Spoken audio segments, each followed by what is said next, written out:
It's the top 25 Supertramp songs of all time based on our poll, which we had not this past summer, but the summer before. We're finally getting around to putting this countdown together of the songs that have stood the test of time. Interestingly, when you look at any band, there might be a song that you loved in 74, for instance, Crime of the Century. You probably know what the biggest song is on that album. Or in 75 for Crisis What Crisis, even in the Quietest Moments in 77, 79 with Breakfast in America. But those top songs from those albums stand the test of time. We're going to find out. And we have a few surprises when we get to the top of our poll. I also want to thank broadcast journalist Steve Burgess for giving us some tons of interviews. In this case, John Helliwell, 2 interviews with him. One with Roger Hodgson when he first left the band, and Bob Siebenberg, their drummer. We actually put every one of their songs, including that rare 1974 single, Land Ho, which, by the way, only got 1 vote. We start with number 25, the big single from the last one with Roger Hodgson. It's Raining Again from Famous Last Words. This one, of course, came right after Breakfast in America, that huge album from 79. We asked John Helliwell what the atmosphere was like. It was a bit of a struggle to do Famous Last Words. The situation between them and between having to work with such different ideas from both of them was getting hard towards the end. By the way, It's Raining Again got 287 votes. At number 24, it's Cannonball, the group's only big single without Roger Hodgson, receiving 299 votes from Brother, Where You Bound. It featured arguably one of their most impressive high-budget videos. We saw a caveman quarrel in sort of a time travel lovers sequence. Saxman John Helliwell shares what it was like going back into the studio without Roger Hodgson. We missed him to a certain degree, miss his uniqueness, his voice, etc. But we were very happy to get together with the 4 of us, and I think it's produced a much more focused and down-to-earth record. Number 23 with 303 votes, Oh Darling, written and sung by Rick Davies from Breakfast in America 1979. It was one of many album tracks on that project that easily could have been a hit single. But here's the question, a lot of people ask this. Did the band know once they released that LP, did they know that they had something? We asked John Helliwell. We knew it was really good. Didn't realise that it was perhaps going to sell as many as it did. We just went in and made another album, and we had a lot of material around at the time, and so we were able to choose something, and it kind of suited the mood of the group at the time. It was a bit more upbeat in a way, but it was a big seller all over. Number 22 with 321 votes, Gone Hollywood, another one from 79 in Breakfast in America. This one, Rick Davies again, who's known for playing his cards very close to the vest. He's not exactly an overtly talkative guy. Drummer Bob Siebenberg says they usually don't know what the songs are about. Rick doesn't tell them. You usually learn what the songs are about and find out what he had on his mind when he wrote them when you go out and do interviews. And somebody like you asks him the question, then you kind of sit there and listen to what he says. Well, along the way you kind of pick up on what you think it's about, and you sort of figure it out. You just think about it yourself. He's enigmatic. You got to hit him to make him talk. Number 21 with 325 votes, it's Lady from Crisis What Crisis, sung and written by Roger Hodgson. Interestingly, this was the first Supertramp album to have some recording in America, in this case A&M Studios in LA. This one only charted in Ireland, reaching number 15 on the singles chart. Number 20 with 333 votes, another one from Crisis What Crisis, sung and written by Roger Hodgson, a soapbox opera. Roger says he looks back at all his days in Supertramp and has a certain sense of pride. I'm very, very proud of Supertramp. It's funny, everyone has been apologizing for talking about Supertramp. I'm very proud of the past, and we had 10 fantastic years and 4 not so good ones, and I don't deny it at all. Number 19 with 347 votes, it's Asylum from Crime of the Century. Rick Davies sang and wrote this one. As you know, the 2 main songwriters in the band, Roger Hodgson and Rick Davies, sort of did a Lennon and McCartney thing. They formed a partnership which was very similar, but almost every time they didn't write together, because after the first 2 albums they were writing separately, but they maintained this partnership. The only way you could tell who really wrote the song was who sang the song. Roger Hodgson explains. I think it was a psychological bond that we wanted to keep that credit together, just to psychologically keep the band together, and if we'd split it up, it probably would have acted adversely psychologically on us and also on the public and the way the public perceived it. So we kept it together. Number 18 with 356 votes, Ain't Nobody But Me from Crisis What Crisis. Rick Davies owns this one. It was a single, but only charted in Canada, reaching number 64 in 1976. It was a fan favorite in concert, and drummer Bob Siebenberg says the concert arena is another place where they gained their reputation. Well, we've never been the kind of band that jumps around and has had that lead singer or that guy standing out front, so we've always enhanced our stage show with the lighting and with films and film clips and people kind of coming and going off the stage to give it an overall performance to the show. Number 17 with 370 votes, Just Another Nervous Wreck, another great album track from Breakfast in America 1979, and this one, again, Rick Davies. Following the release of Breakfast in America, the band went on this huge 10-month tour, which John Helliwell says took its toll. It caused us to have a sort of layoff after that, which, the sensible sort of business thing to do then would have been to have gone back in the studio and tried to capture on some of the momentum which was still going from Breakfast in America, but we didn't. Number 16 with 373 votes, Sister Moonshine from Crisis What Crisis, one of the two songs, along with Easy Does It, that set the tone opening that album. By the way, Easy Does It did get 99 votes, coming in at number 43 on this chart. And it also really demonstrates the magic of Roger Hodgson picking up a 12-string guitar. Number 15 with 374 votes, Another Man's Woman, another one from Rick Davies and Crisis What Crisis. At the time of this taping, Rick is on the better half of dealing with multiple myeloma. We wish him well in a fast recovery. And let's remember, he remains the only original member of the band. Drummer Bob Siebenberg joined Supertramp on their third album, Crime of the Century. He understands they've had a lot of hits, but he says on some levels, it's always been a struggle for the band not wanting to rely on just their older catalog. It's still interesting to us to see if the band and the music is being accepted as it is now. So it's an important thing to know that you can stand on your own feet and go forward and not live off the past. Number 14 with 379 votes from Crime of the Century, it's Dreamer, this one by Roger. He says basically about his young mind dreaming about dreaming.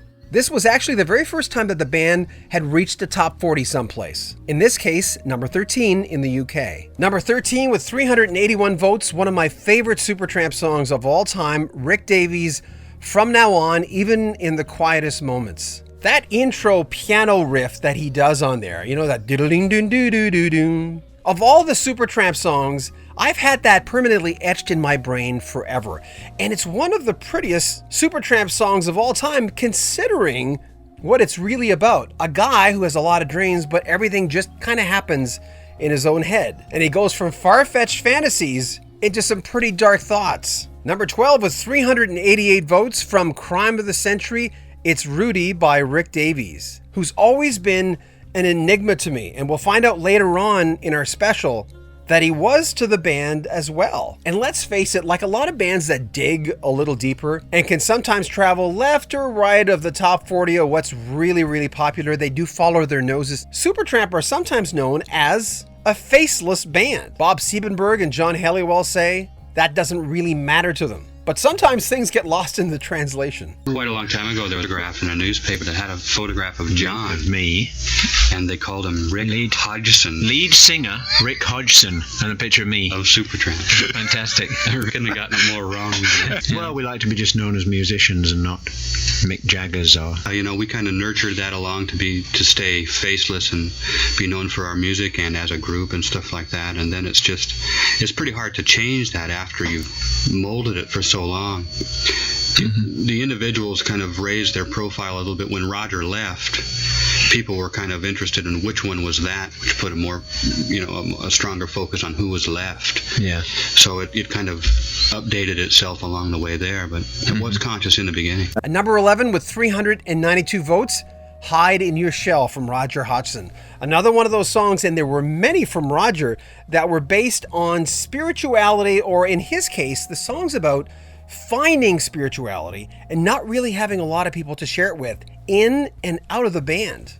Number 10 with 393 votes, the title song in 1979 to Breakfast in America. Rogers says this on stage an awful lot and in a lot of interviews that really it was written when he was a teenager. Actually 10 years before it ended up on Breakfast in America. When he wrote it, he didn't have a girlfriend and he certainly wasn't in America. Number 9 with 400 votes, the title song to Crime of the Century, another one from Rick Davies.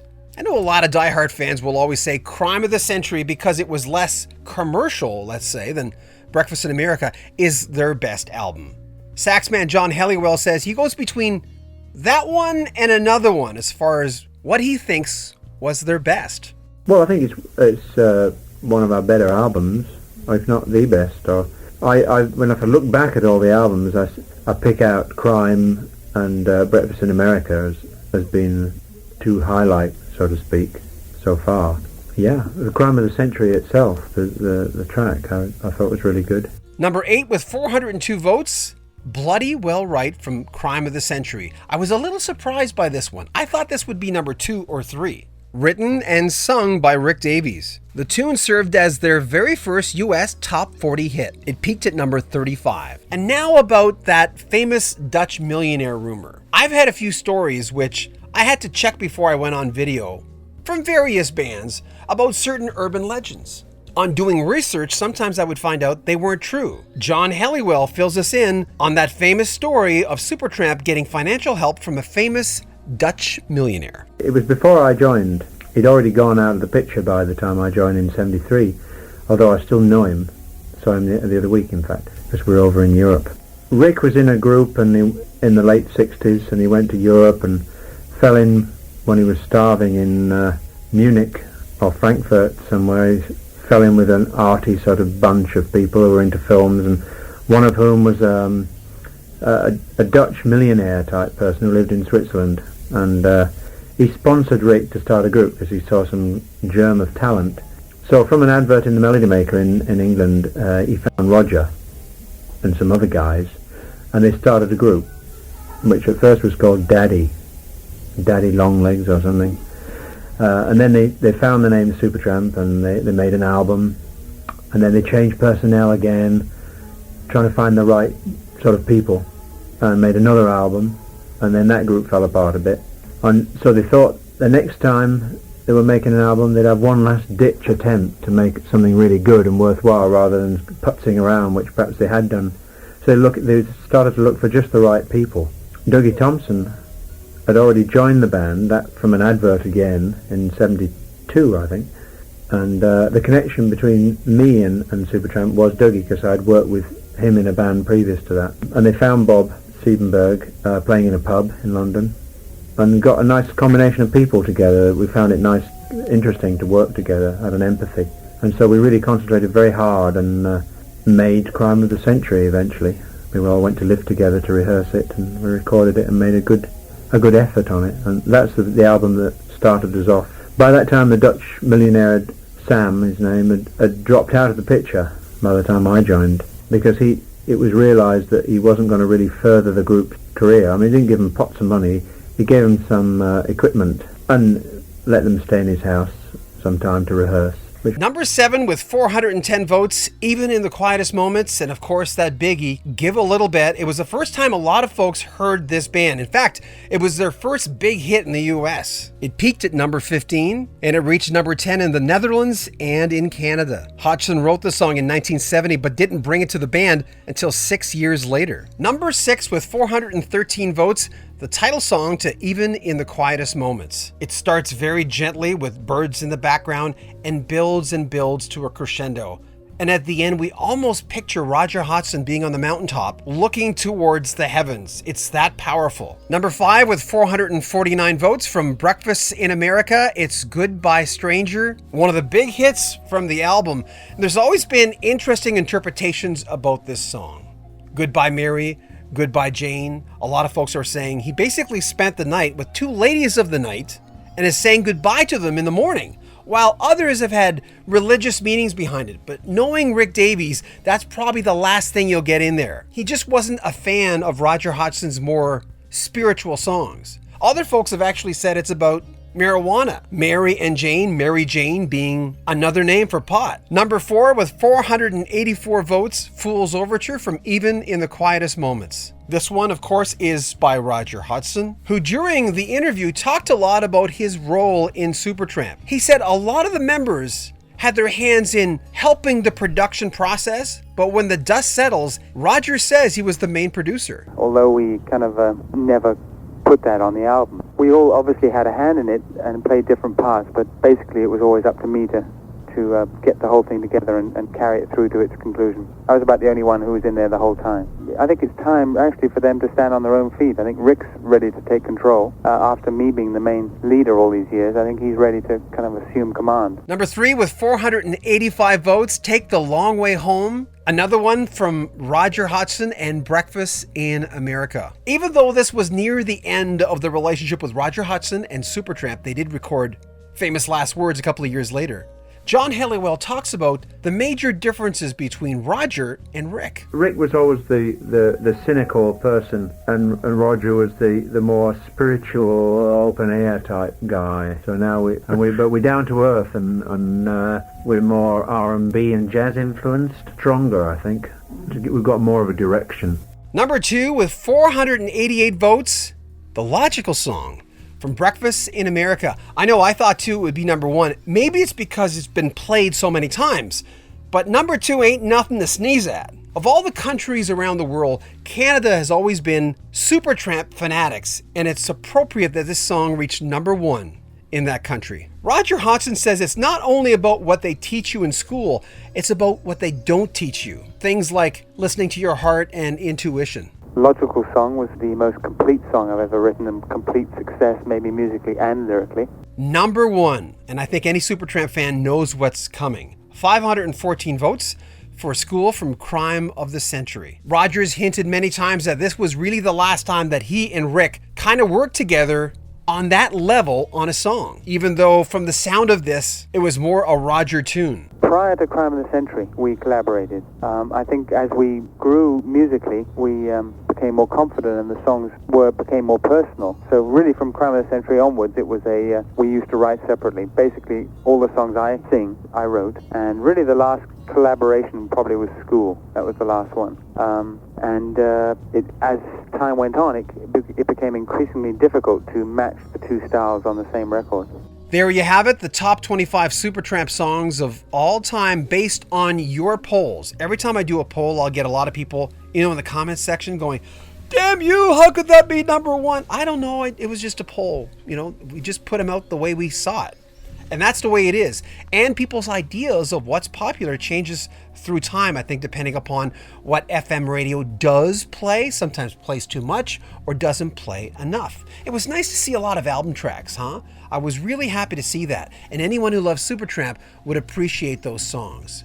Anyone who wants to see the full list, go to my website, johnbeaudin.com. There'll be a link below where you can see the entire list of all the songs and where they came up. And again, I want to tip my hat to Steve Burgess, who was for years my very best friend.